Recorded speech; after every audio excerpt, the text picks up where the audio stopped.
Вітаю, я Наста, а ты слухаеш Белліт, падкаст пра кнігі і каля кніжныя тэмы. У эфіры 151 выпуск падкаста і я не ведаю, ці асэнсоўваеце вы, што наогул пачаўся апошні месяц лета. Насамрэч, калі шчыра, то я апошні месяц лета з дзяцінства вельмі люблю, таму што я нарадзілася ў канцы лета. І для мяне збольшага жнівень гэта хутчэй пра мой дзень народзінаў, чым пра тое, што скончыцца лета, што пачынаецца навучальны год, школьнікам трэба ісці ў школу, студэнтам трэба ісці ва ўніверсітэт, таму што для рабочага чалавека, у прынцыпе, канец лета не сведчыць амаль ні пра што. Акрамя таго, што, лета скончылася і цяпер мы чакаем нейкага пагаршэння надвор'я. Але для мяне канец лета, канец жніўня заўжды былі нейкім, даволі добрым, прыемным часам у чаканні прачуванні дня народзінаў. Не ведаю, чаго я заўжды ад яго чакала, цяпер ужо даўно нічога не чакаю. Але тым не менш,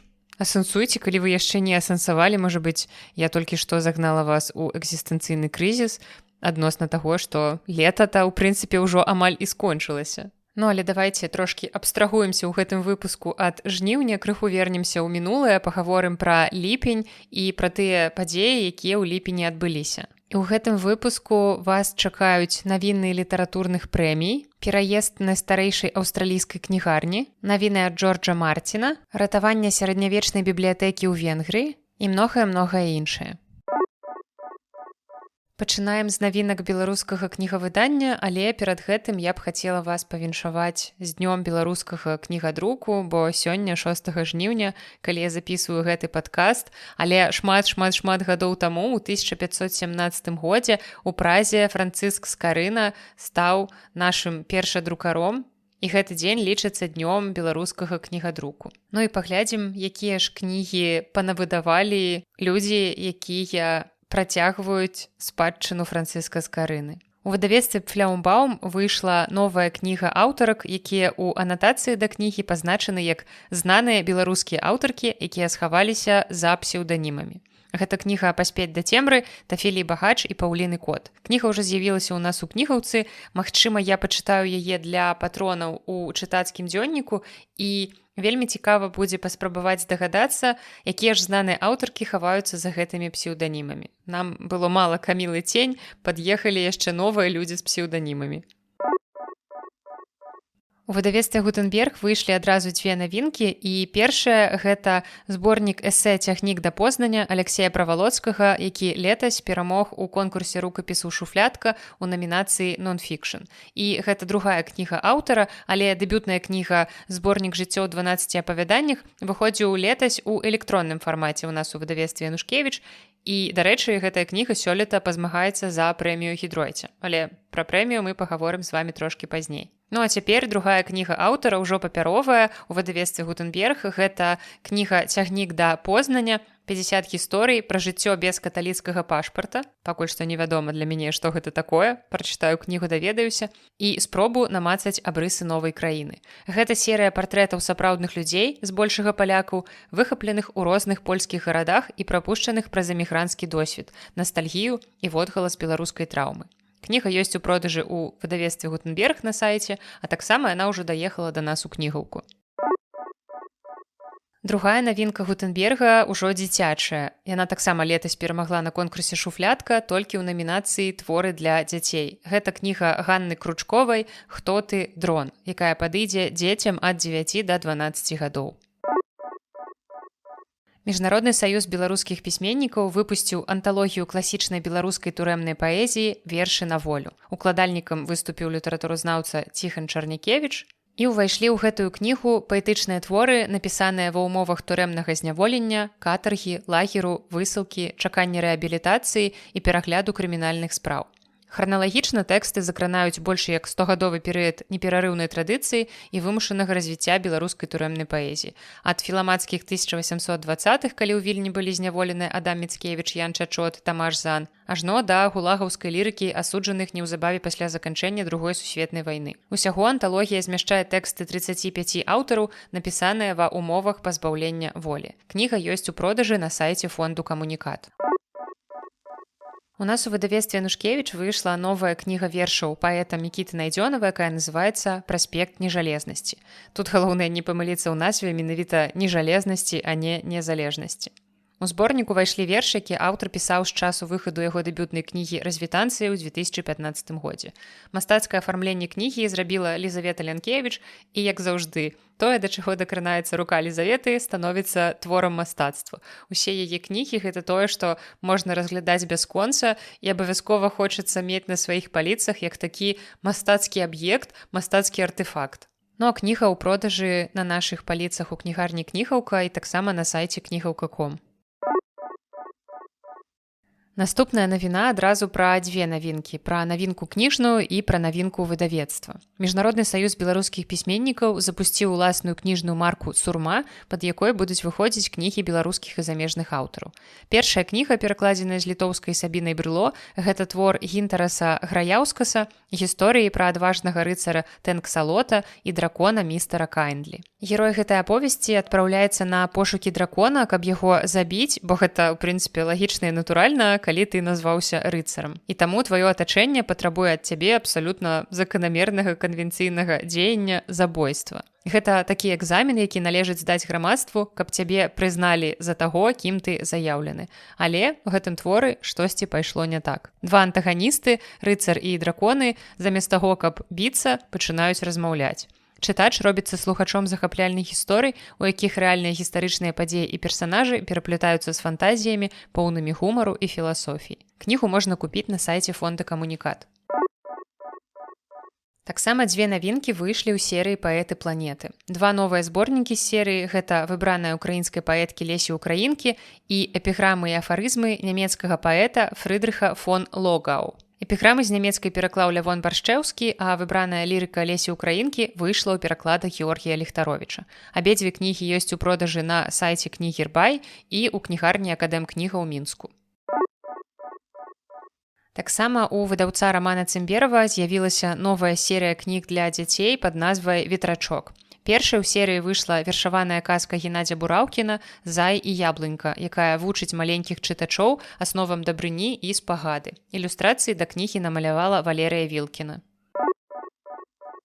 Таксама ў межах серыі выйшла гісторыя пра прыгоды вожыка і ягоных сяброў ад Андрэя Налівы. Кніга называецца «Адважныя вандроўнікі» і яе праілюстравала Марына Рудчык. У гэтым чароўным свеце лясныя жывёлы сябруюць з чалавекам і маюць з ім агульныя забавы і клопаты, займальныя і вясёлыя.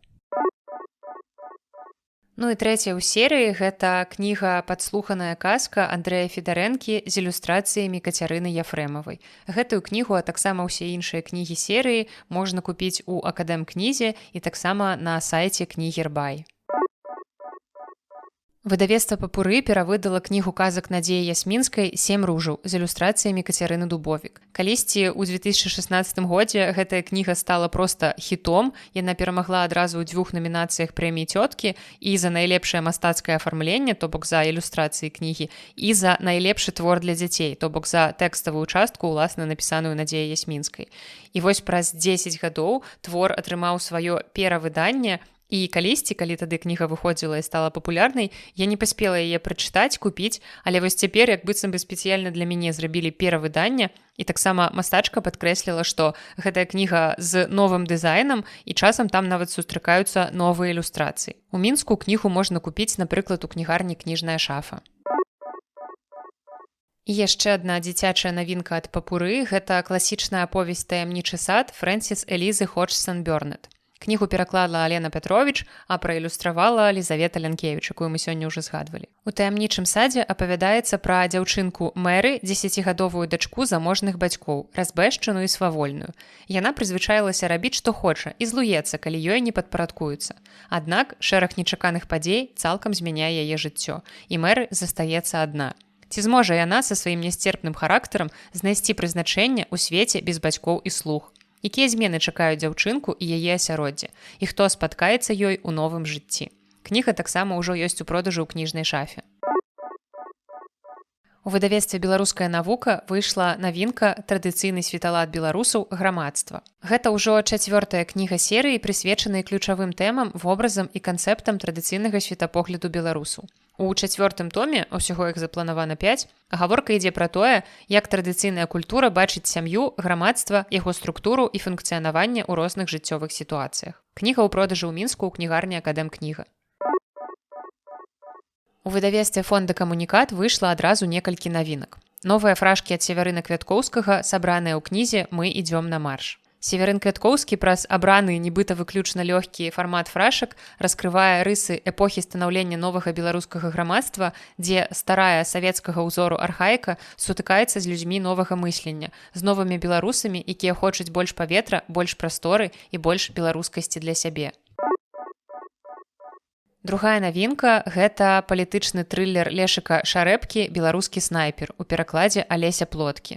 І калі я не памыляюся, Лешак Шарэбка калісьці быў польскім паслом у Беларусі. І гэты твор натхнёны найлепшымі творамі Тома Кленсі і Роберта Ладлума. Згодна з анатацыяй, ён выдатна адлюстроўвае сучасную беларускую рэчаіснасць, а таму дазваляе глыбей зразумець як сутнасць аўтарытарнага рэжыму, так і матывы тых, хто адважваецца рызыкаваць жыццём, каб яго перамагчы. Сістэма разглядае людзей у якасці інструментаў, змагаецца з іх салідарнасцю і незалежнасцю, манапалізуе праўду і навязвае ўласны кодэкс паводзін. Трэцяя навінка фонду «Камунікат» – гэта другое выданне кнігі Змітра Бартосіка «Быў у пана Верабейка гаварушчы». У гэтай кнізе няма агульнавядомых фактаў і амаль няма вядомых сюжэтаў. Зміцер Бартосік сабраў разам гісторыі, пра якія сведкі адважыліся распавесці толькі ў канцы жыцця. Тым не менш, факты і сюжэты складаюцца ў карціну Беларусі 20-га стагоддзя. І нельга сказаць, што гэтая карціна няпоўная або непраўдзівая. Яна распавядае пра мяжу дабра і зла ў душы беларускага чалавека, якую адны пераходзілі рабуючыя панскія сядзібы, а іншыя не пераходзілі, пашыраючы асвету і памнажаючы дабрабыт. Ну і калі вам не хапіла анатацыі для таго, каб зацікавіцца кнігай, такі факт, што колькі гадоў таму за гэтую кнігу Зміцер Бартосік стаў лаўрэатам прэміі Гідройце. Таму, калі вы не паспелі пазнаёміцца з кнігай у той час, цяпер у вас ёсць магчымасць прачытаць другое выданне гэтай кнігі. Ну і апошняя навінка фонду «Камунікат» – гэта вершы для дзяцей малодшага і сярэдняга школьнага ўзросту грузінскага паэта Васіла Гуляуры «Мзія і Сонейка» у перакладзе Юрыя Несцярэнкі. Мзія – гэта імя дзяўчынкі, маленькай гераіні аднаго з вершаваных сюжэтаў. Маленькія чытачы даведаюцца пра прыгоды не толькі дзяўчынкі Мзіі, але і пра жабку ў басейне, ката ў гіпсе, мішку ў цягніку, пра гасцей коткі, пра гусака пісьменніка і вараня спевака. Навошта жуку тварог? Даволі цікава, я не ведаю, навошта камусьці можа спатрэбіцца тварог. Усімі фібрамі душы ненавіджу тварог, але трэба яго есці, таму што, ведаеце, бялок сам сябе не дабярэ. Карацей, шмат цікавых дзіцячых сюжэтаў у гэтай кнізе. Гэтую і іншыя навінкі фонда «Камунікат» вы можаце знайсці на іх сайце камунікат.шоп. Здаецца, гэта ўсе кнігі, якія выйшлі ў нас у ліпені. Калі я пра штосьці забыла, то можете напісаць мне пра гэта ў каментарыях. Я абавязкова згадаю гэтую кнігу ў наступным выпуску. Ну а цяпер мы звернемся да навін беларускай літаратуры. Максім Знак увайшоў у шорт-ліст прэміі Цэнтра Гавела. Журы штогадовай прэміі «Парушэнне спакою», якую атрымлівае адважны пісьменнік у небяспецы, абвясціла кароткі спіс намінантаў. І сярод іх беларускі адвакат і літаратар Максім Знак. Прэмія адзначае аўтараў выдатных твораў мастацкай літаратуры, літаратурнай публіцыстыкі, біяграфій, мемуараў, драматургіі або паэзіі, якія праяўляюць адважнасць у іншадумстве і зазнаюць несправядлівы пераслед за абарону дэмакратыі і правоў чалавека. Дарэчы, у 2021 годзе гэтую прэмію ўжо атрымліваў беларус, яе атрымаў беларускі паэт і выдавец Дзмітрый Строцаў. Яшчэ адна навіна літаратурнай прэміі – абвешчаны поўны спіс намінантаў на прэмію імя Ежы Гідройця. Ужо некалькі разоў узгадвалася сёння. Гэтым разам прэмія прымеркавана да 99-й гадавіны з дня нараджэння патрона прэміі, уласна самога Ежы Гідройця, які называў сябе апошнім грамадзянінам Вялікага княства Літоўскага. Сёлета ў поўны спіс трапілі 19 кніг, іх вы можаце знайсці па спасылцы ў апісанні да выпуска, і зразумела, што мы з вамі абавязкова сустрэнемся трошкі пазней у спецыяльным выпуску, прысвечаным шорт-лісту прэміі, як толькі ён будзе абвешчаны. Ну а пакуль я паступова буду чытаць усе кнігі, якія ўвайшлі ў гэты доўгі спіс. Частку з іх я ўжо прачытала раней, таму буду знаёміцца з астатнімі. І сёлета сярод публічных асоб у складзе журы будуць беларусістка літаратуразнаўца ад'юнкт кафедры беларусістыкі Варшаўскага універсітэта Катажына Дрозд-Урбанська. Таксама літаратуразнаўца, крытык, драматург, галоўны рэдактар навуковага часопіса «Студія бяорутыністычная» Сергей Кавалёў, таксама паэт-перакладчык і літаратуразнаўца Андрэй Хадановіч. І яшчэ адна беларуская прэмія абвясціла поўны спіс намінантаў, і гэта прэмія Адамовіча. Яна заснаваная ў 1995 годзе і ўручаецца за найлепшую публіцыстычную кнігу года. І сёлета ў поўным спісе 22 пазіцыі, 14 уласна кніг і 8 артыкулаў у медыа, падкастаў і відэа. Поўны спіс вы можете знайсці па спасылцы ў апісанні да выпуска. На гэтым з беларускімі навінамі ўсё. Неяк так атрымалася, што гэта былі толькі навіны літаратурных прэмій, і цяпер мы з вамі паглядзім, што ж адбываецца ў літаратурным свеце наогул. Штучны інтэлект не ведае, як агучыць аргазм. Акцёры агучкі аўдыакніг змагаюцца з ростам папулярнасці робатаў-дыктараў. Па меры росту попыту на аўдыакантэнт кампаніі шукаюць больш хуткія і танныя спосабы яго вытворчасці. Але наогул, калі мы думаем пра тое, што робіць аўдыакнігу запамінальнай, то гэта заўсёды самыя чалавечныя моманты. Гэта ком у горле, калі слёзы наварочваюцца на вочы, гэта словы, якія дыктар вымаўляе са шчырай усмешкай. Анабель Тудор, актрыса з Мельбурна і дыктарка аўдыакніг, кажа, што менавіта асоба апавядальніка робіць нарацыю такой каштоўнай. Яна кажа, што голас вельмі лёгка выдае нашы пачуцці, але як від мастацтва ён можа аказацца пад пагрозай. Яшчэ ў траўні кампанія Audible, якая належыць Amazon, абвясціла, што дазволіць аўтарам і выдаўцам выбіраць з больш чым 100 галасоў, створаных штучным інтэлектам, для таго, каб яны агучвалі аўдыакнігі на англійскай, іспанскай, французскай і італьянскай мовах. Ну а пераклад аўдыакніг з дапамогай штучнага інтэлекту, як чакаецца, будзе даступны ўжо ў канцы гэтага года. І гэтая навіна выклікала крытыку і цікаўнасць ва ўсёй выдавецкай індустрыі. У Аўстраліі, дзе менш кампаній, якія наогул займаюцца аўдыакнігамі, і дзе пачаткоўцы-акцёры, такія як Тудор, разлічваюць на гэтую працу для папаўнення сваіх даходаў, расце заклапочанасць з нагоды страты працоўных месцаў, празрыстасці і якасці. Хоць Тудор, якая агучыла ўжо 48 кніг, пакуль не ўпэўненая, што штучны інтэлект здольны рабіць тое, што і яна, ўсё роўна яна асцерагаецца, што нізкая якасць можа адштурхнуць людзей ад гэтага фармату наогул, што яны наогул не стануць слухаць аўдыакнігі. Я агучвала вельмі шчырыя сексуальныя сцэны. Штучны інтэлект не ведае, як агучыць аргазм. Тое ж самае і са сцэнамі родаў. Мне вельмі цікава, як яны збіраюцца вырашыць гэтую праблему. Калі шчыра, то я абсалютна не здзіўленая, што многія дыктары аўдыакніг называюць гэтую тэхналогію эмацыйным крокам назад. Але разам з тым я разумею, што большасці людзей, якія слухаюць аўдыакнігі, наогул абсалютна абыякава на гэтыя эмацыйныя нюансы. Яны слухаюць аўдыакнігу проста як замену тэксту, а не як серыял ці аўдыаспектакль. Ім абсалютна няважная эмацыянальная частка гэтага ўсяго. Ім важна, каб дыктар проста меў нягадкі голас і мог данесці сюжэт кнігі да таго, хто слухае, каб ён там не заікаўся, каб у яго не было ніякіх хібаў маўлення, каб ён проста мог добра данесці гэты тэкст. А ўсе інтанацыйныя нюансы, магчыма, ужо і не такія важныя. Цікава, што вы думаеце на гэты конт? Раскажыце, ці важна вам, калі вы слухаеце аўдыакнігу, каб гэта было менавіта так неяк эмацыянальна агучана? Ці вам абсалютна ўсё роўна, вы не звяртаеце ўвагу на гэта і вам нават абыякава агучвае гэта мужчына ці жанчына? Сотні людзей стварылі жывы ланцуг, каб дапамагчы найстарэйшай кнігарні Мельбурна пераехаць пасля больш чым стагоддзя працы. Аматары літаратуры не пабаяліся зімовага надвор'я, і так, у Аўстраліі зараз зіма, і перанеслі тысячы кніг з першапачатковага памяшкання ў новы будынак. На вуліцы, у велізарнай чарзе, нягледзячы на дождж, яны сабраліся, каб перадаваць кнігі. Кнігалюбы, будаўнікі з найбліжэйшых будоўляў, дзеці з бацькамі. Усе яны ліпеньскай зімовай, як не дзіўна, раніцай стаялі ў жывым ланцужку на працягу сотняў метраў уздоўж Бург-стрыт у цэнтральным дзелавым раёне Мельбурна. Яны прыйшлі, каб дапамагчы любімай кнігарні Hill of Content пераехаць са свайго больш чым 100гадовага памяшкання ў новы дом. У зімовае надвор'е 300 чалавек стаялі ў чарзе, перадаючы тысячы кніг па Бург-стрыт. І калі пайшоў дождж, то людзі проста дасталі парасоныя дажджавікі, а кнігі загарнулі ў карычневую паперу. Hill of Content – гэта найстарэйшая кнігарня Мельбурна, якая адкрылася ў 1922 годзе на Бург-стрыт. Трохпавярховы будынак, унесены ў спіс культурнай спадчыны, у якім яна размяшчалася на працягу 103 гадоў, быў прададзены летась за $5,3 мільёны. І ўладальнікі кнігарні былі вымушаныя пачаць пошукі новага памяшкання. І вось так усё атрымалася найлепшым чынам з дапамогай адданых чытачоў. І такія гісторыі мне вяртаюць веру ў людзей. Фанаты аўстралійскага спевака Ніка Кейва, вы наогул заўважылі, як шмат навін за аўстралійскім следам у гэтым выпуску. Я не ведаю, як так атрымалася, я не спецыяльна. Дык вось, фанаты Ніка Кейва накіраваліся ў дабрачынную кнігарню Великабрытаніі пасля таго, як музыка ахвяраваў гэтай кнігарні 1000 кніг. Спявак зрабіў ахвяраванне кнігарні Oxfam Bookshop на Блетчынгтон-роуд у Хове.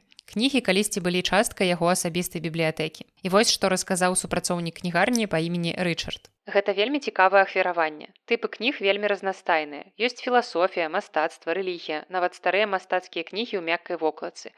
Гэта неверагодна разнастайнае ахвяраванне.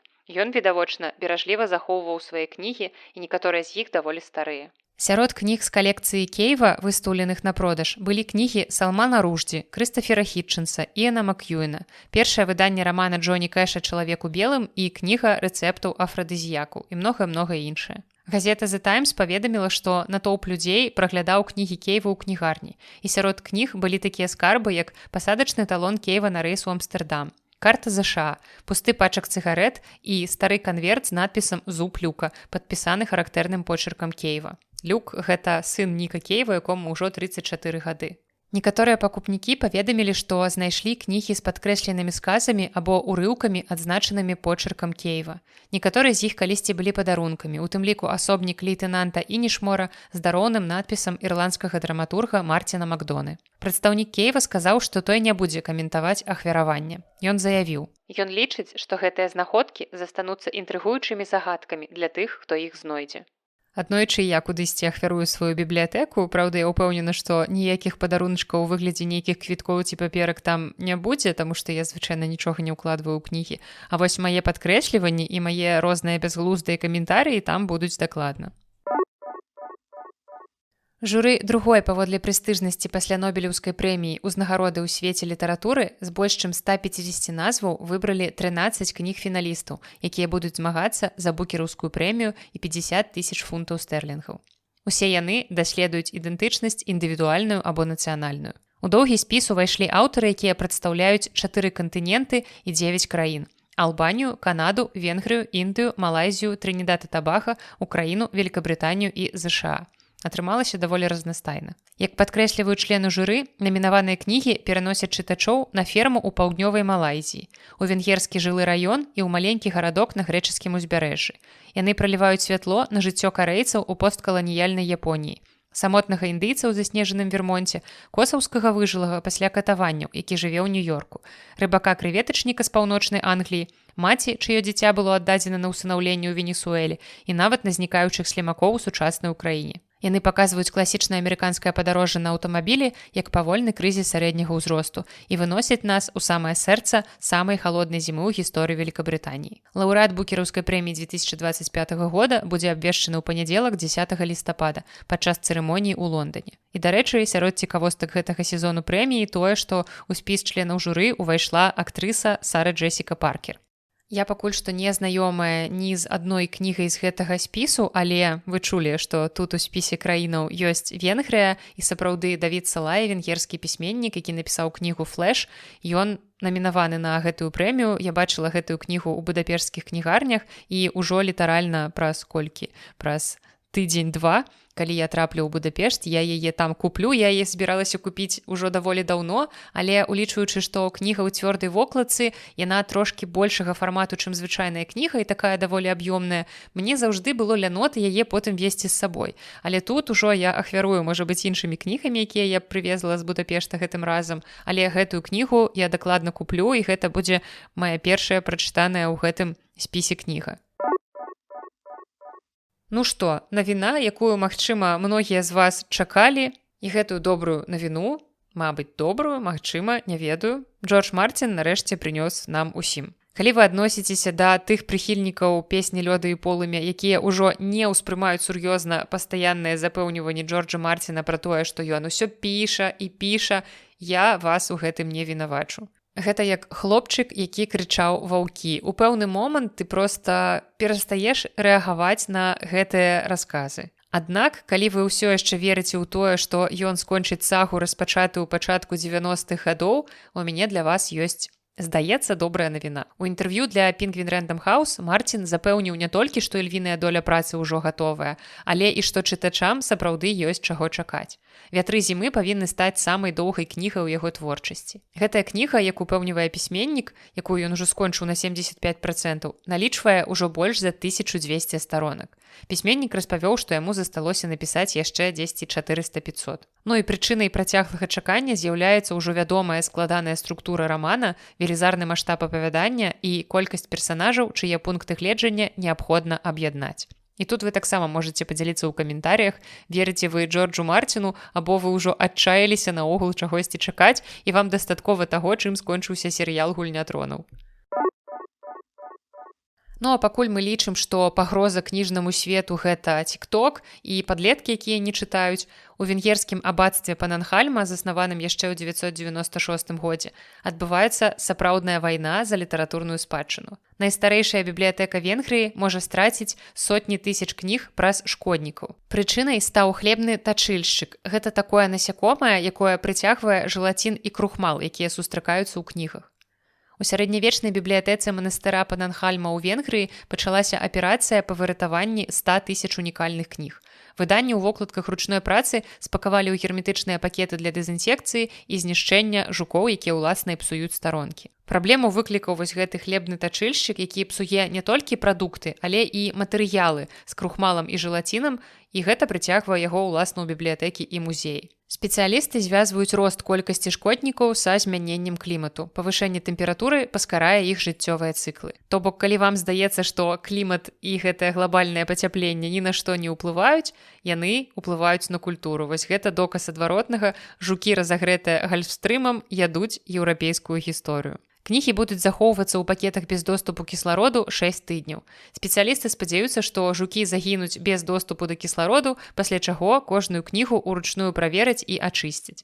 Удакладняецца, што заражэнне закранула ўсю калекцыю. Насякомыя былі заўважаныя ў розных частках бібліятэкі. Наогул, бібліятэка абацтва, як я ўжо казала, заснаванага ў 996 годзе, не 1996, а проста 996, захоўвае каля 400 000 кніг, уключаючы Біблію 13 стагоддзя і рэдкія манускрыпты, якія ўжо пацярпелі ад насякомых, нягледзячы на прынятыя меры. І гэта вельмі сумная гісторыя пра тое, як дробныя шкоднікі могуць зрабіць тое, чаго не здолелі войны і цэнзары.